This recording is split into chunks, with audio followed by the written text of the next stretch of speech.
Glória a Deus. Gostaria de saudar a amada igreja com a santa e gloriosa paz do Senhor Jesus. Amém? Amém, igreja? Feliz de podermos estar aqui nesta manhã gloriosa, diante deste ato memorial que nos encontramos nesta manhã, na celebração da Santa Ceia, um culto onde celebramos a morte e ressurreição de Cristo, trazemos à memória o ato vicário do nosso Senhor e do nosso Salvador. Quero desde já, enquanto você possa abrir a Bíblia Sagrada, no Evangelho de Cristo Jesus, segundo escreveu Marcos, seu capítulo 14, no verso de número 32 da palavra de Deus, Marcos 14, 32. Enquanto você abre a Bíblia Sagrada, eu quero externar toda a gratidão.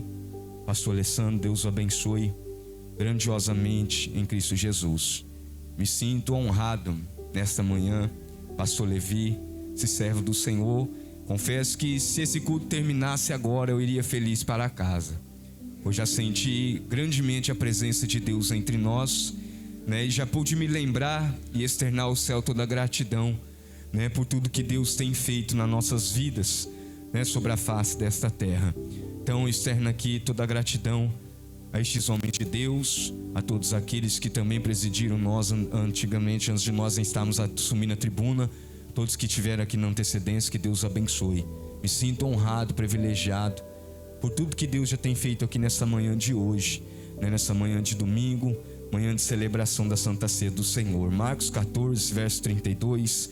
Quero louvar a Deus pela vida da minha esposa, diaconisa Daiane, minha filha Esther, irmã Lília, diácono Vitor que nos acompanha, esposa do pastor Levi. Deus abençoe em nome do Senhor Jesus. Já estiveram lá conosco e sempre que estiveram lá, um grande servo do Senhor. Toda vez que estiveram lá, Deus usou grandemente na palavra de Deus ao nosso coração. E ele disseste: precisa levar o pastor Alessandro aí um dia, homem de Deus, prega a palavra do Senhor. E lá nós estamos como os irmãos, nós amamos a Bíblia Sagrada, Confesso, só no hino que a irmã já louvou aqui da harpa cristã, se eu amo a mensagem da cruz, já me fez chorar, porque tem lugares que nós vamos, não entoam mais hinos como este, você não encontra mais verdadeiramente um amor pela palavra de Deus como aqui nós temos encontrado, e a palavra do Senhor é o que nos garante o caminho ao céu, o que dia após dia nos estimula a nós permanecermos nessa fé, e a fé vem pelo ouvir e o ouvir da palavra de Deus. Amém, meus irmãos? Glória a Deus. Vou fazer menção deste texto, Marcos 14, verso 32, que vai nos dizer: Jesus no Getsemane. Está escrito na palavra do Senhor: e foram a um lugar chamado Getsemane, e disse aos seus discípulos: assentai-vos aqui enquanto eu oro. E tomou consigo a Pedro e a Tiago e a João, e a começou a ter pavor e a angustiar-se, e disse-lhes: a minha alma está profundamente triste até a morte. Ficai aqui e vigiai. E tendo ido um pouco mais adiante, prostrou-se em terra e orou para que, se fosse possível, passasse dele aquela hora. E disse: Abba, Pai, todas as coisas te são possíveis. Afasta de mim este cálice. Não seja, porém, o que eu quero, mas o que tu queres. E chegando, achou-os dormindo, e disse a Pedro: Simão, dormes? Não podes vigiar uma hora? Vigiai e orai para que não entreis em tentação. O espírito na verdade está pronto, mas a carne é fraca. E foi outra vez e orou dizendo as mesmas palavras. E voltando achou-os outra vez dormindo, porque os seus olhos estavam carregados e não sabia o que responder-lhe. E voltou terceira vez e disse-lhes: dorme agora e descansai, basta, é chegada a hora. Eis que o Filho do Homem vai ser entregue nas mãos dos pecadores. Levantai-vos, vamos, eis que está perto o que me trai. Amém, meus irmãos? Evangelho de Cristo narrado por este evangelista amado Marcos, ele traz uma ênfase neste capítulo 14, no verso 32, prenúncios finais da vida do nosso Salvador sobre a face da terra. Sabemos que o capítulo 14, ele traz a narrativa da Santa Ceia do Senhor. Costumamos dizer a última ceia, mas na realidade foi a primeira constituída por Cristo. E quando nós olhamos na palavra do Senhor, nós entendemos que quando os discípulos se reuniam em um ato como este, numa noite como eles se reuniam como aquela, ali quando eles se encontravam junto à mesa, ou no partir do pão, ou até mesmo numa festa pascual anualmente, quando se iniciava e se acontecia, Nós vemos os relatos bíblicos que ali, quando eles se deparavam em circunstância como essa, era comum entre o povo judeu. Eles se encontravam nessas ocasiões e ali eles falavam de momentos, traziam à memória alegrias no teu coração, falavam até mesmo do êxodo, da libertação do povo de Israel da terra do Egito com mãos fortes. E a palavra do Senhor vai nos falar que em uma ocasião como essa eles estavam reunidos em uma mesa. E a Bíblia diz que ali, para que eles pudessem cear pascualmente. E a palavra do Senhor vai nos dizer que no meio dessa ênfase da Bíblia Sagrada que vai nos trazer, eles param, pastor, entre um relato, e Jesus para por um momento observando aquela mesa. E no meio da ceia, Jesus vai parar antes do início dela e vai dizer: um de vós é o que há de me trair. E eu acho interessante isso dentro da palavra de Deus, porque a mesa, ela é algo revelador. A mesa, ela é algo que traz a tendência daquele que quer servir a Cristo Jesus, ou daquele que não quer um compromisso verdadeiro com Cristo. Nós encontramos este ato na primeira Santa Ceia, e nós vemos que Cristo, ele traz esse relato, ele traz à tona aquilo que haveria de acontecer. Creio eu que pela sua divindade, ali Jesus já ciente do que estava por vir, Jesus começa a trazer no teu coração tudo que ali em diante ele há de passar. E a primeira coisa que vem ao coração de Cristo Jesus: um de vós é o traidor. Um de vós a quem cuja qual eu estendi as mãos. Um de vós cuja qual eu dediquei a minha vida, o meu amor. Um de a qual eu pude abraçar nos momentos difíceis. Um a qual derramei a minha lágrima, pude chamá-lo. Um a qual estava capacitando para uma boa obra. Era disso que Jesus estava falando. Mas Jesus estava dizendo: mas mesmo assim eu serei traído. E a palavra do Senhor diz que de um por um começam a perguntar a Cristo: mestre, será que sou eu? E a palavra de Deus diz que Jesus, ele vai dizer: aquele que meter a mão comigo no prato, este é o traidor. Eu fico tentando entender, pastores, nós numa ceia como aquela, Jesus dizendo uma palavra como essa, se nós tivéssemos ligado em um culto como aquele, será que nós verdadeiramente seríamos o primeiro a colocar a mão no prato com Cristo Jesus? Será que nós teríamos a coragem de estender as nossas mãos e tomar um pedaço daquele pão? Será que nós teríamos a coragem de olhar aos olhos de Cristo Jesus naquela ocasião, pastores? Olhar nos olhos daquele que muito nos amou, tomar um bocado de pão na nossa mão e ter a convicção de que nós seríamos o traidor. Mas a palavra de Deus diz que Judas teve essa coragem. A palavra do Senhor vai nos dizer que Judas Iscariote, ele tomou essa tendência no teu coração. Creio eu que o que Jesus queria trazer era um raciocínio pleno, pastor, de uma meditação momentânea, de fazer ele se lembrar de quem era Cristo, de quem era Messias, de quem era o Jesus cuja qual ele caminhava ao teu lado já há aproximadamente 3 anos. Eu fico tentando Jesus dizendo essas palavras para ver se com isso ele pudesse cair em si ou algo pudesse acontecer. Mas a Bíblia diz que não. Diz que Judas, despercebido, creio eu, ele vai e coloca a mão naquele prato. Eu acredito que se ele tivesse ligado no culto como nós estamos, ele não tomaria uma decisão como aquela. Creio eu que se ele tivesse trazendo à memória os atos de Cristo, cada ato de bondade que Jesus fez para com a humanidade, e quando ainda ele estava em vida, andando de aldeia em aldeia, cumprindo a tua chamada, creio eu que o coração de Judas arderia em amor e não como traição. Então a palavra de Deus, ela é clara. Diz que Jesus pega, agradece, serve o pão. Da mesma forma ele faz com o cálice. E diz que encerrando a Santa Ceia do Senhor acontece algo que nós vamos encontrar só no Evangelho de Marcos.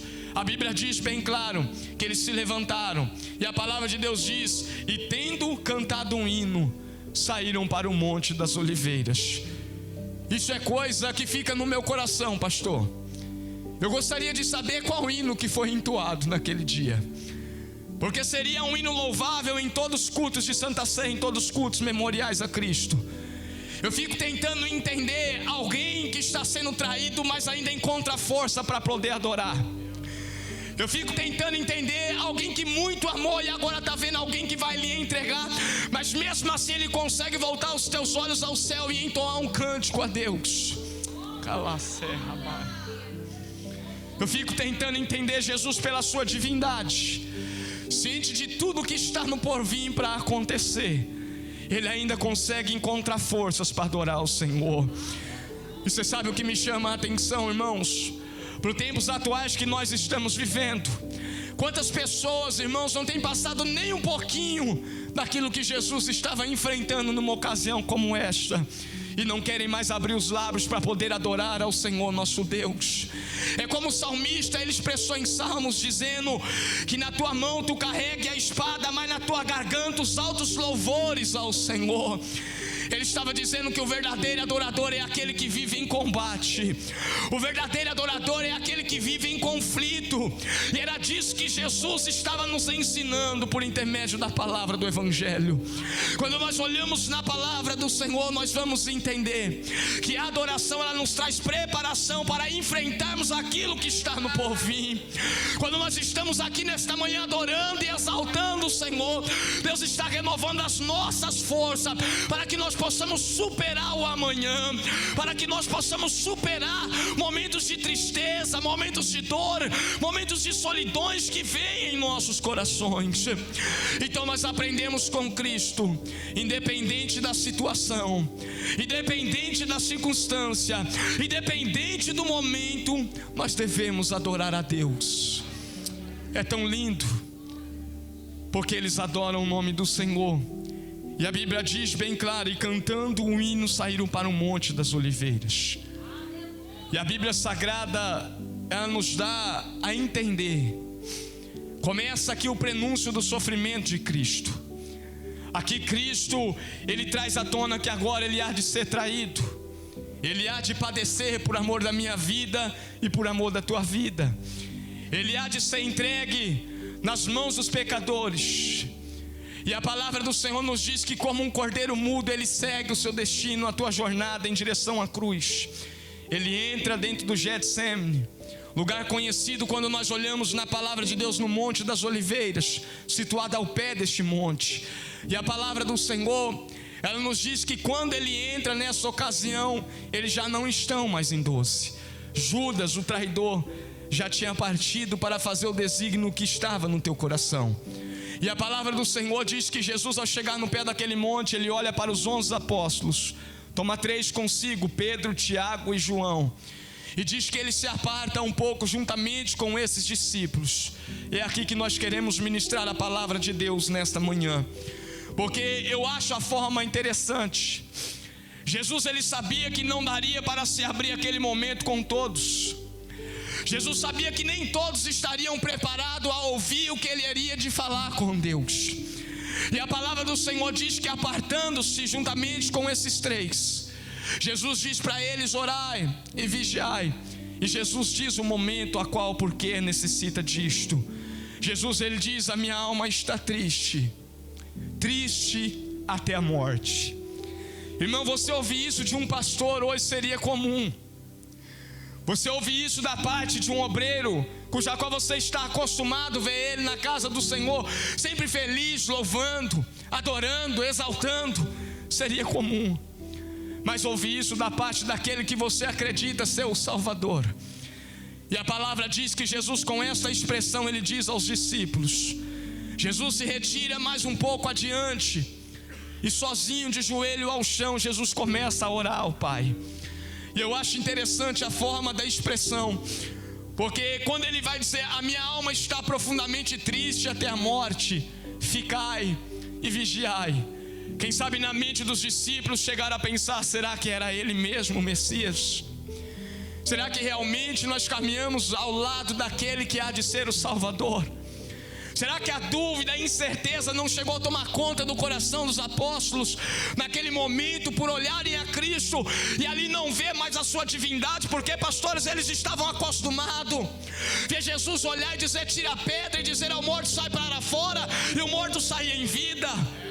Eles estavam acostumados a ver alguém tocar nas orlas das vestes de Cristo, nosso Salvador, e o milagre acontecer imediatamente. Eles estavam acostumados a ver Jesus operando sinais, prodígios e milagres por onde Jesus passava. Mas agora Jesus está mostrando a eles a tua fraqueza. Jesus está mostrando a ele que Jesus agora era 100% um homem, E é disso que eu acho interessante a palavra de Deus, porque eu amo Cristo Jesus que faz milagre. Mas quando eu leio este capítulo, estes versículos, eu amo ainda mais Jesus 100% homem. Porque Jesus, com a sua divindade, só existe uma coisa que nos resta: é nos prostrar e o adorar aos teus pés. Mas quando nós vemos Jesus como homem, nós olhamos para Cristo e podemos tomar Cristo como exemplo para o nosso viver. Porque nós sabemos que Jesus era sujeito às mesmas paixões, diz a palavra de Deus. Nós sabemos que Jesus, ele teve ato dele chegar a chorar, como eu e você choramos.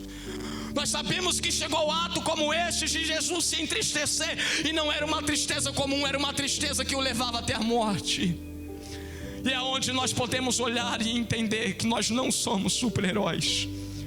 É onde nós olhamos para nossas vidas em tempos tão difíceis, cuja qual a igreja tem passado na terra, cuja qual pastores, lideranças, famílias, irmãos, que têm sido atacada pelo inimigo. E quando nós olhamos na palavra de Deus, às vezes nós olhamos, pastores, vemos alguém padecendo em tristeza, em dor, em solidão e angústia, e muitas das vezes muitos não dão a mínima, não compreendem a dor de um sofrimento. Então Cristo, ele vai nos mostrar, nos relatando pela tua palavra, que nós não somos semideuses, nós somos seres humanos, como Cristo foi seres humanos. Nós olhar, Cristo nasce do ventre de uma mãe chamada Maria, uma mulher virgem, concebida pelo Espírito Santo. E creio eu, como qualquer filho, irmão, em um ato de morte se lembra da mãe. Eu procuro entender Jesus ali naquele lugar, entrando e sabendo que a sua família iria assistir uma cena que nunca mais eles iriam esquecer. Iriam olhá-lo e vê-lo com a coroa de espinhos sobre a tua cabeça, apanhando de caniços de cano sobre as suas costas, sendo cuspido em teu rosto. E ali estaria tua mãe acompanhando e assistindo tudo aquilo com os teus próprios olhos.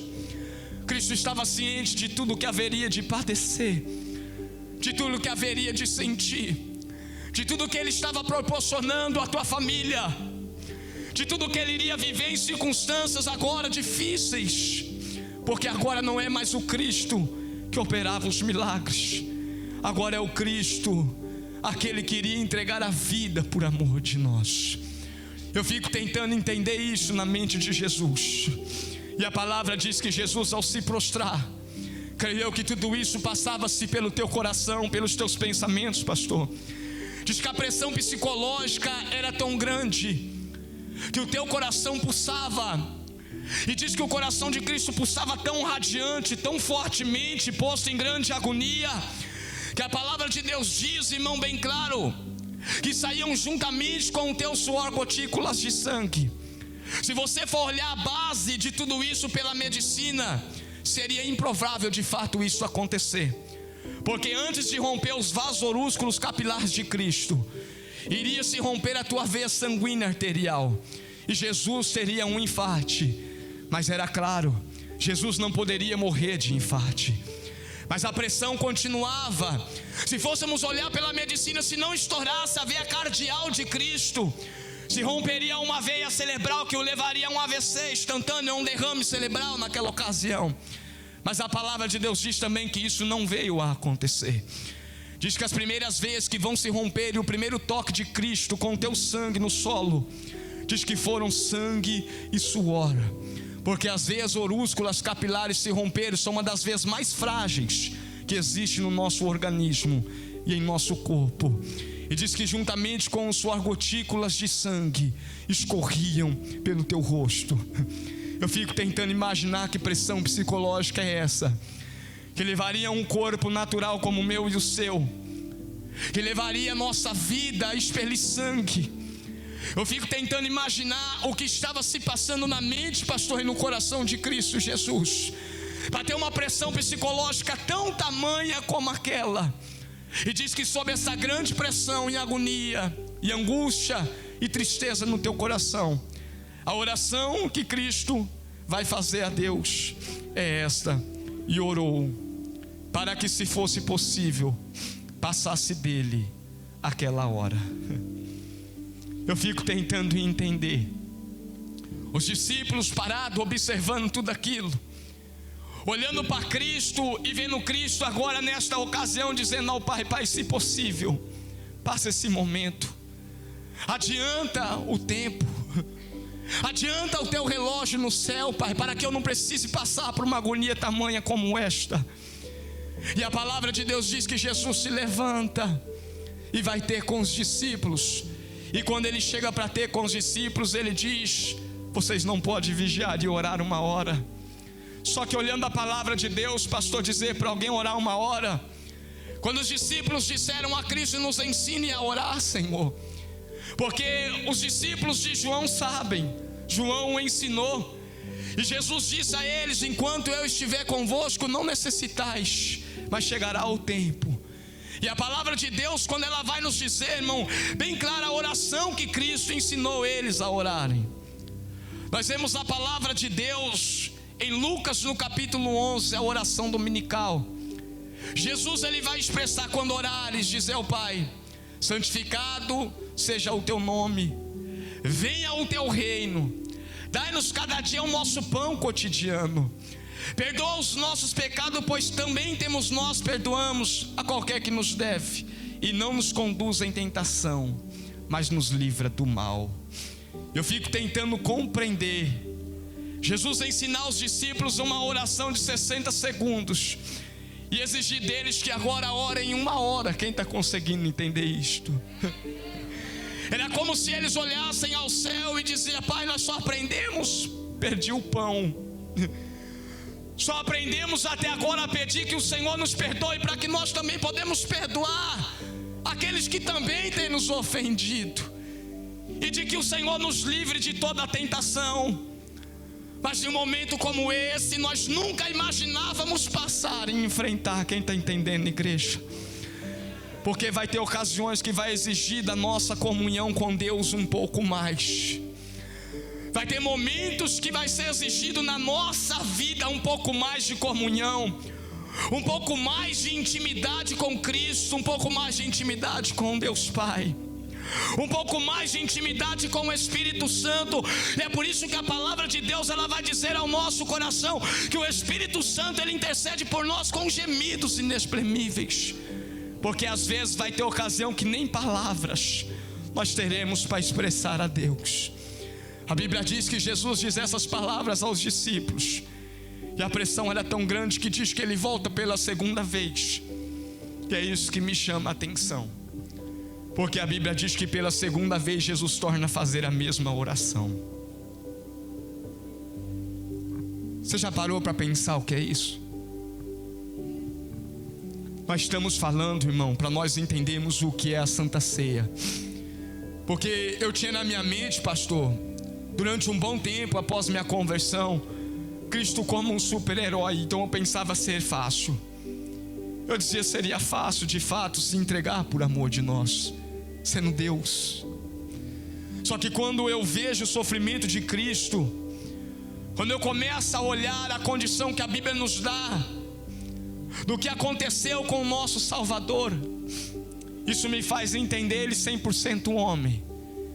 E quando eu entendo Jesus 100% homem, isso me traz à memória um sofrimento, isso me traz à memória a angústia que Cristo passou, isso me traz à memória a cada momento que Jesus passou na via dolorosa por amor da nossa vida.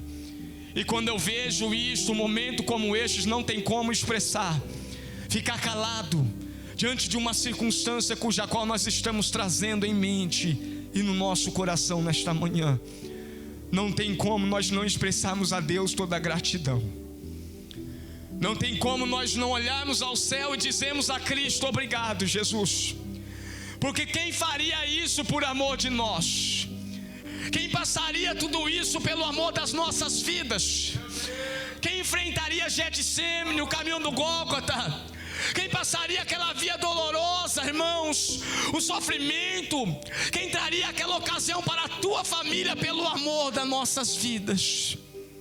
Porque pelos bons alguém poderia até ousar acontecer, mas a Bíblia diz que por nós pecadores, somente Ele, o autor e consumador da nossa fé, Jesus Cristo de Nazaré. Você sabe o que eu acho, irmão? Nós precisamos entender o que é trazer a memória, porque trazer a memória a Jesus 100% Deus não nos traz gratidão ao coração. Trazer a memória a Jesus como se Ele fosse o super-herói somente da nação, pela sua divindade, não nos faz entender o castigo que foi descarregado sobre Ele, que nos trouxe a paz. A Bíblia diz que não tinha feição nenhuma. A Bíblia diz que Ele foi tão desfigurado no dia da tua morte, que se olhasse para Ele, todos os negariam.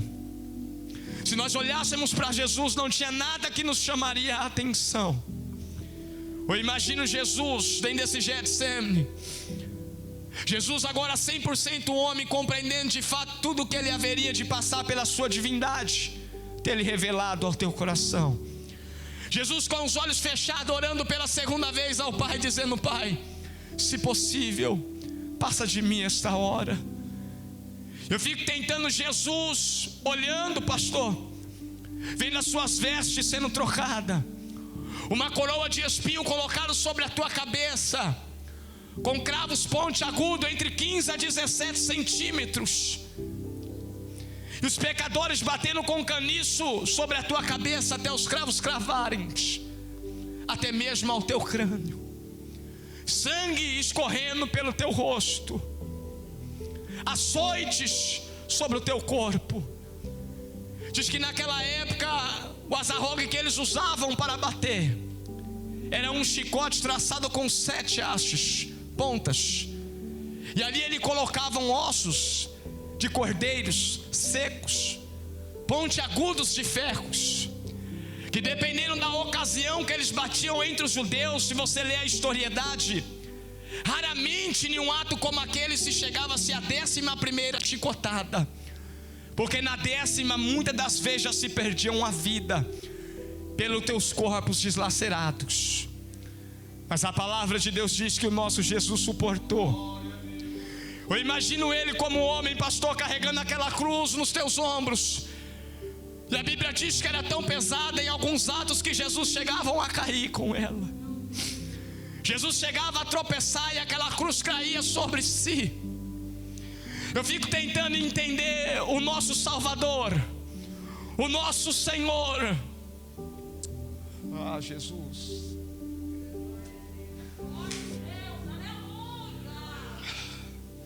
Enfrentando momentos como aquele.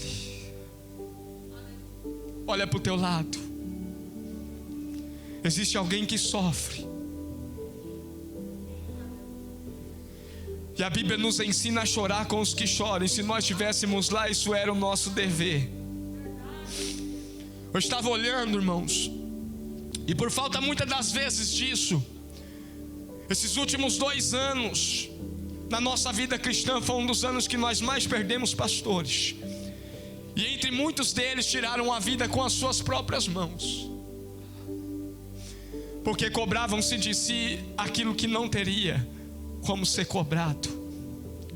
E quando nós olhamos para Jesus 100% homem, pastor Levi, eu amo assim, porque quando eu olho para Cristo, eu sei que eu posso chorar. Quando eu olho para Cristo 100% homem dentro do Getsemane, eu sei que vai ter momentos que eu posso me entristecer. Eu sei que vai ter momentos como pastor que eu posso me angustiar, me sentir aflito, me sentir tomado na minha vida sentimental por uma tristeza que podemos pensar em ir até a morte. Mas quando eu olho Cristo dizendo que quando Ele partiria para junto do Pai, Ele não nos deixaria um órfão, eu paro para ver Jesus Cristo orando pela 3ª vez a mesma oração, diz a Bíblia, por 3 vezes: Pai, se possível, passa de mim esta hora. Em algumas versões, este cálice, este momento. Quem já viveu momentos de tanta dores, já chegou a dizer, a ponto de dizer a Deus: Deus, eu prefiro morrer do que enfrentar um momento como esse. Só eu já disse isso a Deus. Momentos que você pensa ser esquecido por todos, Momentos que você olha e não encontra saída, solução para a circunstância cuja qual você está passando. E você olha ao céu e a primeira oração que você faz muitas das vezes é você olhar a Deus e dizer: Senhor, se possível, passa de mim esta hora. Já vivi momentos tão difíceis, irmão, de chegar a ponto de olhar ao céu e dizer: Senhor, é melhor morrer do que viver. E graças a Deus, Deus não atendeu essa minha oração. Só que existe uma questão. Diz que enquanto Jesus assim está orando, a divindade de Cristo, que antecipou o teu momento de sofrimento, também antecipa uma questão. Antecipa Jesus sendo crucificado no duro madeiro da cruz. Antecipa Jesus olhando ao céu, e olhando ao céu, ele vê o céu cerrado de bronze. E naquela hora, ele vai dizer a palavra de Deus, que ele diz: Eli, Eli, lama sabachthani. E a palavra de Deus diz que Jesus estava dizendo: Deus meu, por que me desamparaste? E nós aprendemos que vai ter momento que nós iremos orar e o céu não irá nos atender. Vai ter circunstâncias que vai chegar na minha e na tua vida, que nós iremos olhar ao céu e o céu não vai se abrir, como nesta manhã já se abriu sobre este lugar. Vai ter momentos tão difíceis da nossa vida, que nós pensamos estar desamparado até mesmo por Deus. Mas a Bíblia Sagrada diz que naquele ato de dor e de sofrimento, Jesus, ele olha para baixo aos pés da cruz. E diz que quando ele olha para baixo aos pés da cruz, isso comove o meu coração. Diz que ali ele vê Maria. Diz que ali ele também vê João.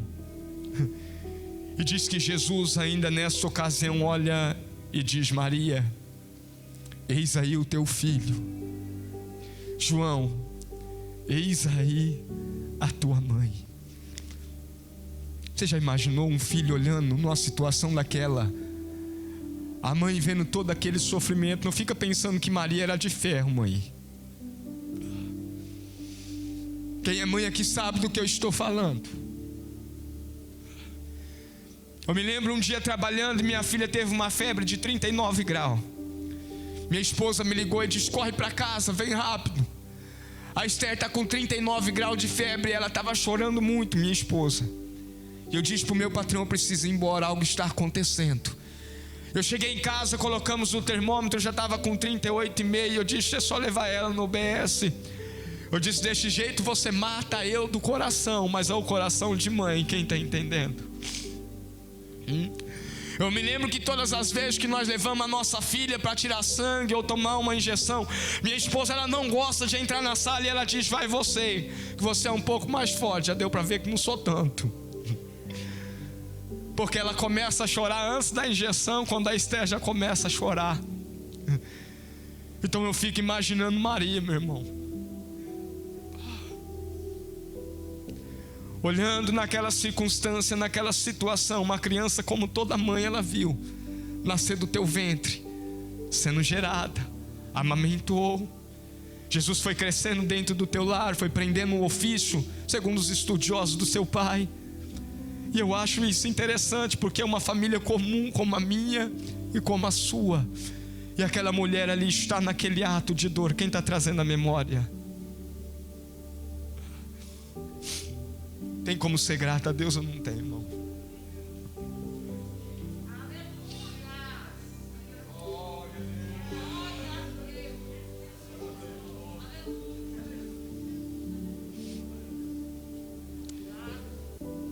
Só que Jesus, ele nos ensina uma coisa. É por isso que nós precisamos aprender a valorizar a família e os verdadeiros irmãos. Porque enquanto todos partiram, Maria e João ainda ficou ao pé da cruz. Você sabe o que Jesus nos ensina? Honra o teu pai, honra a tua mãe, honra os verdadeiros irmãos que professam a mesma fé, porque em momentos difíceis da tua história serão eles que estarão ao teu lado. honra o teu pastor, a tua liderança, pastor. Eu digo, de muitas ocasiões que eu já tive em velório, de varar à noite, eu e minha esposa e a mãe dela, a família abandonar e ir embora, e eu olhar para minha esposa e dizer: não tem como nós ir. Dizer: não tem como nós fazer um desfeito como este, de nós sair daqui, fechar as portas dessa sala e deixar essa pessoa aqui sozinha, por mais que não está em espírito. Mas eu vi uma condição como aquela e eu fiquei pensando: que família é esta, Deus?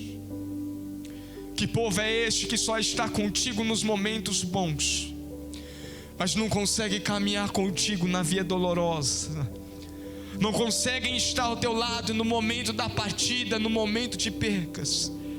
Mas Jesus, Ele vem para nos mostrar que por mais que a circunstância pode ser difícil, Deus sempre vai levantar Marias e João para estar ao nosso lado. Pessoas que em circunstâncias dolorosas vão te abraçar e chorar contigo.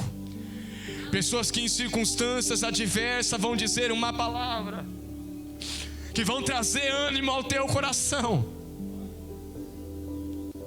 A Bíblia diz que Jesus, Ele volta a olhar ao céu, e diz que aproximadamente às 15 horas da tarde, foi um sofrimento de horas, Jesus, Ele vai olhar, e a palavra que Ele vai dizer é: está consumado.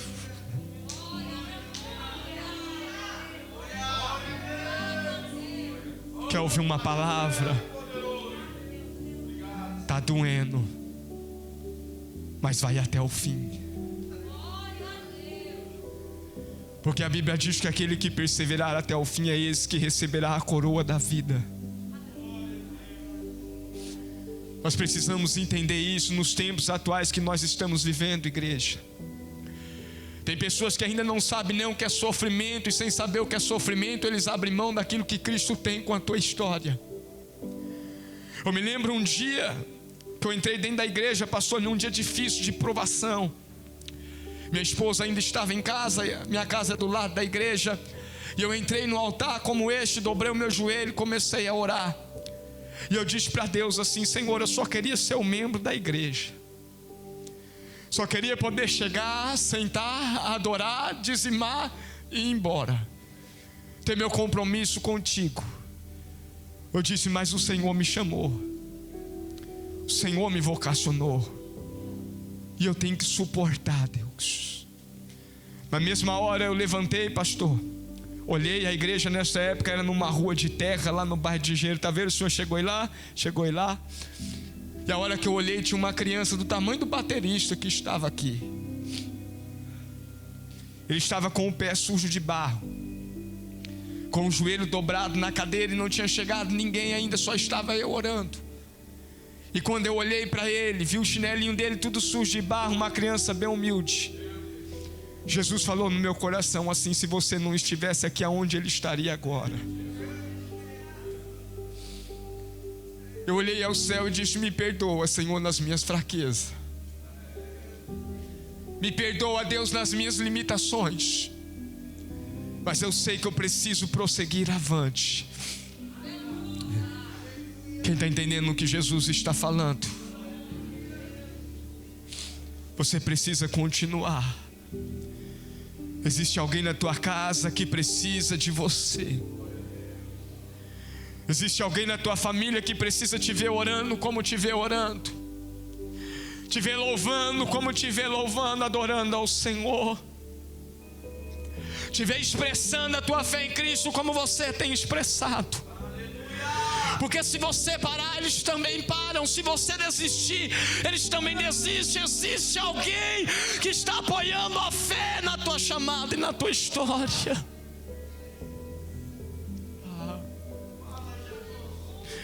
Disseram a Jesus: desce daí, se tu és o Cristo.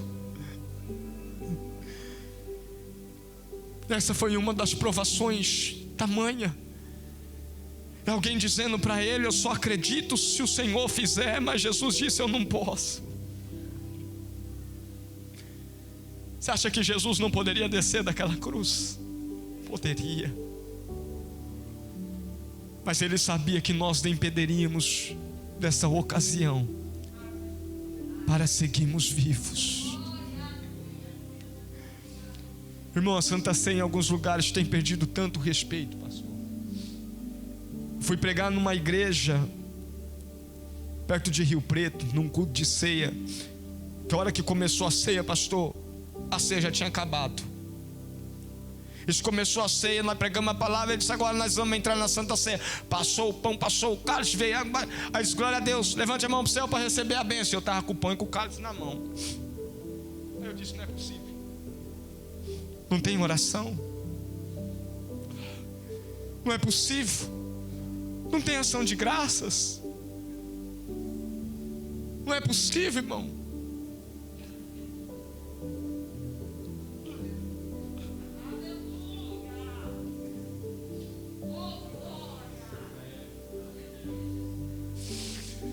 Nós não podemos perder a essência de entendermos o que Cristo fez por nós. O Evangelho tem virado tão triunfalista que não se fala mais de cruz. E quando se passam, para nós cristãos, diz que nós temos que ser como super-herói. Pastor não pode chorar, pastor não pode sofrer, pastor não pode mais ficar doente. Quem está entendendo disso? E esse não é o Evangelho do nosso Senhor. O Evangelho do nosso Senhor nos diz a condição que nós iremos entrar ao céu, pastor Levi. E diz assim Jesus, que naquele grande dia eu enxugarei dos teus olhos todas as lágrimas.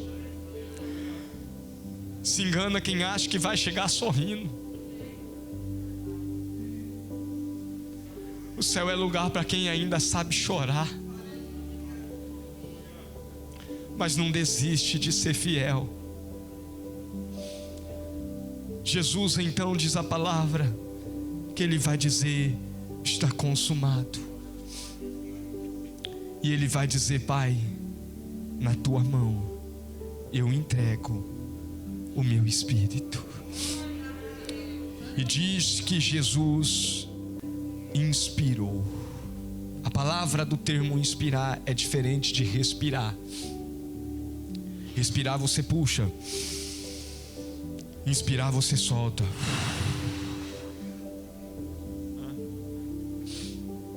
Já parou para pensar isso? Eu fico tentando entender, pastor, naquela hora o corpo preso no duro madeiro da cruz, e Jesus inspira, e o Espírito parte ao Pai. Só que eu fico tentando o Espírito dizendo: se prepara, corpo, porque daqui 3 dias eu volto. Diz que Jesus desceu às partes mais baixas da terra, pregou aos cativos em cativeiro e levou o cativeiro liberto. Apocalipse nos diz que Jesus tomou a chave da morte e do inferno. Paulo entendeu tão bem essa questão que ele disse: onde está a morte, teu arguilhão? É você ver a morte rondar, mas a foice não está mais na mão dela. Era Paulo olhando, e quem sabe, antes dele dizer que combateu o bom combate, acabou a carreira e a fé, quem sabe ele teve até uma lógica de uma visão. E ao olhar ele só viu ela vagando, mas sem um arguilhão nas tuas mãos, porque não tinha mais poder sobre a vida daquele que crê. Eu acho isso lindo. A Bíblia diz que depois de 3 dias Jesus ressuscita. Diz que mais uma Maria, agora diz que Maria Madalena está chorando ao pé do sepulcro. Diz que quando Maria Madalena está chorando, pastor, diz que Maria Madalena olha e não vê o corpo de Cristo. Ela corre, chama Pedro e João. Eles voltam consigo ao túmulo de Cristo, e quando eles voltam, eles olham e não vê o corpo ali. Diz que eles voltam para a sua casa. Só que você sabe o que eu acho lindo? Diz que Maria Madalena continuou de joelho dobrado e chorando à porta do túmulo. E diz que enquanto ela está chorando, diz que ela olha para trás e tem uma visão, e cuida seu hortelão, aquele que preservava, que cuidava do ambiente. Ela diz: eu só queria saber aonde puseram o meu Senhor, porque eu preciso levá-lo comigo. Você sabe quem é Maria Madalena? A Bíblia diz que é uma mulher que Jesus expulsou da vida dela 7 legiões de demônios. Você sabe o que Maria Madalena está fazendo ali no pé do túmulo, ainda chorando? E chamando Pedro e a João. E Pedro e João não se comovem com a dor daquela mulher. Diz que ele parte para a sua casa e ela continua chorando sozinha. Só que ela nos ensina algo na palavra de Deus. Porque diz que enquanto ela está ali chorando e ela olha para trás e vê esse hortelão e cuida ser Cristo, diz que quando ela volta a chorar e quando ela olha, o Senhor se manifesta a ela. E diz a ela: aquele que foi morto e ressuscitou, ele não está mais aqui entre nós. Você sabe o que eu acho lindo? O céu consolou o coração de Maria Madalena com uma palavra, dizendo assim: ele vive. E essa é a esperança da nossa fé. A Bíblia diz que durante aproximadamente 40 dias Jesus ressurreto anda, faz milagres, parte o pão. Já parou para pensar? Diz que a palavra de Jesus era tão forte que ardia o coração dos discípulos a caminho de Emaús.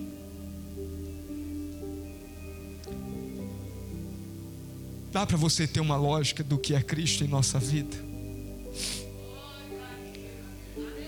Aí diz que ele parte e no caminho de Jerusalém, na sua ascensão ao céu, ele diz todas as palavras que nós ouvimos, que ele iria para o Pai nos preparar lugar. E quando o lugar tivesse preparado, ele viria e nos levaria consigo, para que onde ele estejais, nós também esteja. Diz que tem uma mesa preparada como essa. E naquele grande dia, quem sabe os anciões iriam dizer: deixa que eu sirvo a ceia. Quem sabe algum dos apóstolos, quem sabe algum dos nossos patriarcas na fé. Mas a Bíblia diz que o próprio Cristo servirá a ceia para aquele que permaneceu firme e constante no caminho da fé. Nessa ascensão ao céu, quando nós olhamos a palavra de Deus, Jesus estava tão transfigurado. E entenda, Jesus ele sobe em um corpo ressurreto, que nos Salmos, quando nós observamos Salmos 24, está escrito assim no verso 7: levantai, ó porta, as vossas cabeças, levantai, ó entradas eternas, e entrará o Rei da Glória. Creio que eles levantaram a cabeça, e quando eles olhou e vê Jesus vindo em um corpo ressurreto, mas ainda ele está no corpo. Quem está entendendo disso? Alguém vai olhar e não vai reconhecê-lo, porque a Bíblia diz que quando ele desce à terra, ele era o Verbo, e o Verbo se fez carne e habitou entre nós. O céu não estava acostumado a ver Cristo como Cristo agora está subindo. Quem está entendendo? Eles estavam acostumados a ver o Verbo. Se você estudar claramente a palavra de Deus, você vai entender aonde o Verbo habitava, aonde o Verbo existia e subsistia por eternidade. Mas diz que Jesus agora está subindo em um corpo ressurreto. Aí alguém lá em cima diz assim: quem é este? O Rei da Glória. Aí a palavra de Deus diz que alguém vai dizer assim: o Senhor forte, poderoso na guerra. Aí ele diz novamente: levantai, ó porta, as vossas cabeças, levantai-vos, ó entrada eterna, e entrará o Rei da Glória. Alguém torna a perguntar: quem é este? O Rei da Glória. E a Bíblia diz: o Senhor dos Exércitos. Este é o Rei da Glória. Você sabe o que eu acho lindo? Jesus morre, ao terceiro dia ele ressuscitou. Aproximadamente 40 dias depois, sobe a sua ascensão ao céu, assume o lado direito do trono e poderia dizer assim: agora basta, Pai, a minha parte eu já fiz. Mas diz a Bíblia Sagrada que ao lado direito do trono ele ainda roga, intercede ao Pai por nós. Olha para esse irmão que está do teu lado, diz para ele: existe alguém que roga pela tua vida.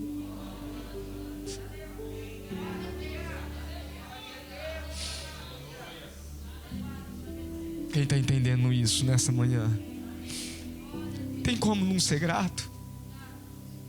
Fez o que fez, passou o que passou, enfrentou o que enfrentou, e ainda quando chegou ao céu, ainda se posiciona como aquele que roga por nós.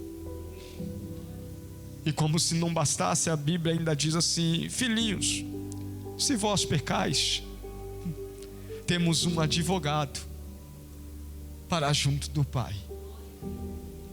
Quem compreende isso? Além de rogar, ainda advoga a nossa causa. Só que não é como um advogado da terra. Eu já passei por isso. Eu já cheguei a um ponto do advogado chegar e dizer: olha, na frente do juiz você diz isso. Eu disse: mas não foi isso que aconteceu. Ele diz: mas é o que você precisa dizer para ser liberto. Agora o nosso advogado, ele diz a verdade, e a verdade é perdoada. Quem está entendendo o que a mesa traz ao nosso coração? Que nessa manhã nós possamos guardar essa mensagem, que nessa manhã nós possamos olhar uns para os outros com mais humanidade, que nós possamos entender que pastor também sofre, que pastor também sente. Pastor, esses dias eu falei com um jovem, sempre eu ministrava no culto de missão na igreja deles, e ele sempre tocava, louvava ali, e agora ele virou pregador do evangelho. Aí eu falei com ele, eu disse assim: querido, você não traz uma mensagem aqui na igreja? Não, nós levamos uma mensagem, pastor. Eu disse: que benção, amado. Ele disse assim: só que é o seguinte, 45 minutos de mensagem nós ministra, e eu e a minha esposa nós estamos fechando assim R$600. Aí eu olhei e disse: não entendeu nada do evangelho. Quem está entendendo isso? Eu disse: ele não compreendeu ainda o valor do sacrifício.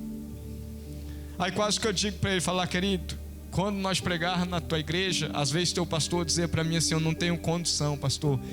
Eu dizia: não importa, nós vamos estar aí. Quem está entendendo disso? Porque eu também sou pastor. Eu sei o que é pastorear, e às vezes você tem que tirar do que é teu para poder manter uma obra. Eu sei o que é às vezes você passar a noite de joelho pedindo a Deus: Deus, manda o recurso, porque nós precisamos para o aluguel ainda desse mês, que vence amanhã e ainda não tem. Quem está entendendo? Nós precisamos aprender, como foi dito aqui pelo nosso irmão, a dar honra a quem é digno de honra, porque são os pastores que zelam pela tua alma.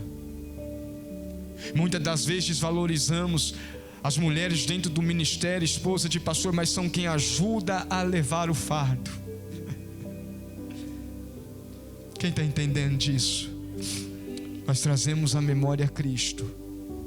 Trazer a memória a Cristo é saber que Cristo também tinha a tua parte sendo homem. E às vezes o que nós requeremos dentro da própria igreja tem ferido a nós mesmos. Digo de mim mesmo, eu já cobrei tanto de mim em um ponto de eu olhar para mim e a inferioridade entrar no meu coração e eu dizer: não é possível que o Senhor me chamou para isso. Quem está entendendo? Porque eu olhava para mim, me espelhava nos heróis da fé e dizia: tem que acontecer. E se não acontecer, aquilo me entristecia o meu coração. Mas quando eu aprendi e entendi Jesus 100% homem, eu olhei para Jesus e tomei Ele como o maior exemplo para a minha vida. Que vai ter momentos que eu choro, e eu choro muito hoje na presença de Deus. Vai ter momentos de dor, de sofrimento, de tristeza. Só que vai ter momento de ascensão ao céu. E é isso que mantém a nossa esperança viva. É isso que nos traz à memória o corpo, o sangue de Cristo. Porque a Bíblia diz que o castigo que nos trouxe a paz foi descarregado sobre Ele. E pelas suas pisaduras, não foi pisada mole não, pisadas duras, nós fomos sarados. Reclina a tua cabeça por um minuto. Você já parou para pensar tudo que você chegou, passou para estar aqui? São mais 30 dias que nós podemos dizer, pastor, o culto da vitória. Porque durante esses 30 dias Satanás fez de tudo para que você não chegasse nesse dia aqui, para que você não louvasse como você louvou nesta manhã aqui, para que você ofertasse o teu sacrifício como você ofertou nesta manhã aqui. Mas você venceu. E Jesus, ele disse: tem de bom ânimo, eu venci o mundo. E João entendeu tão bem isso aí que ele escreveu assim: e o que vence o mundo é a nossa fé. E a Bíblia diz que a fé vem pelo ouvir, e o ouvir da palavra de Deus. Então nesta manhã compreenda uma coisa: é manhã de nós renovar a nossa aliança, o nosso compromisso com Deus. É manhã de nós entendermos que nós temos que suportar. Dói, dói. Entristece, às vezes entristece. Angustia por muitas das vezes. Pensamos em clamar ao céu e dizer: passa essa hora sempre. Mas de uma coisa é certa: devemos perseverar até o fim, para que receberemos a coroa da vida eterna. Amém, igreja? Eu agradeço a Deus. Que a tua memória nunca esqueça, e todos os dias você se lembre do que Jesus fez por amor da tua alma. Porque o dia que você se esquecer, você não consegue mais ser grato a Deus. Todos os dias eu me recordo. Eu olho para minha filha, olho para minha esposa e digo: Deus, um dia eu fui solitário, o Senhor me deu uma família. Olho para minha saúde e digo: um dia eu fui enfermo, mas o Senhor me deu a cura. Quem está entendendo? Digo: um dia eu fui um cativo, mas hoje eu sinto a liberdade, porque eu sinto o teu Espírito. Seja grato a Jesus nesta manhã. Amém, igreja? Nunca se esqueça do Calvário. Nunca se esqueça da cruz. Em nome de Jesus. Amém? Pastor, eu externo minha gratidão. Que Deus o abençoe ricamente. Pastor Levi, que Deus os abençoe ricamente em Cristo Jesus.